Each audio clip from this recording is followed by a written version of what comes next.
హైదరాబాద్లోని ఇందిరా పార్క్ వేదికగా ఆటో డ్రైవర్ల సమస్యలపై నిరసన జ్వాలలు మిన్నంటాయి. ఇన్ఫార్మర్ లేబర్స్ వెల్ఫేర్ ఫెడరేషన్ ఆధ్వర్యంలో డ్రైవర్ బంధు అసోసియేషన్ భారీ మహాధర్నా చేపట్టింది. గ్రేటర్ హైదరాబాద్ నలుమూలల నుంచి ఆటో డ్రైవర్లు తరలివచ్చి తమ నిరసనను వ్యక్తం చేశారు. హైదరాబాద్ నగరంలో కేవలం 1.65 లక్షల ఆటోలకు మాత్రమే పర్మిట్లు ఉన్నాయని చైర్మన్ మిర్ ఇనాయత్ అలీ బాక్రీ చెప్పారు. కానీ ఇతర జిల్లాల నుంచి సుమారుగా 3 లక్షలకు పైగా ఆటోలు అక్రమంగా తిరుగుతున్నాయని ఆరోపించారు.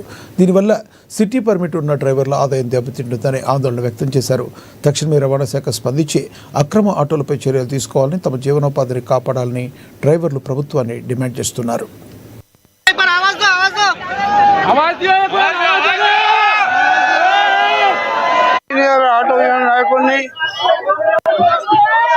ఫ్రీ బస్ ఇక చాలండి, మద్య నిషేధం విధించండి అని మేము డిమాండ్ చేస్తున్నాము. ఇప్పుడు ముఖ్యమంత్రి ఏమంటున్నాడంటే ఆయన సామాజిక డాక్టర్ అట. సామాజిక డాక్టర్ కాదు, ఆయన సామాజిక నేరస్తుడు. ఎందుకంటే ఆయన సారా అమ్మకాలను ప్రోత్సహిస్తున్నాడు. ఆయన ప్రోత్సహిస్తున్నాడు. అదే సమయంలో జనాల గురించి ఆయన ఆలోచించడం లేదు. ఏదో స్త్రీలకు బంగారు తెలంగాణ తెస్తా అంటున్నాడు. ఆయన బంగారు తెలంగాణ తీసుకురాలేడు. ఆయన ఏమంటున్నాడంటే 10 సంవత్సరాలు కాంగ్రెస్ పార్టీ పాలన అధికారంలో ఉంటుందంటే చెప్తున్నాడు.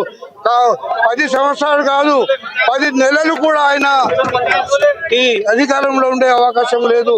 అయితే మేము ఆటో డ్రైవర్లకు చావో రేవో ఈ మద్య నిషేధం ఆపడానికి, మద్య నిషేధం అమలు చేయడానికి చావో రేవో అది ఉద్యమాన్ని చేపట్టాలని, దానికోసం సిద్ధంగా ఉండాలని నేను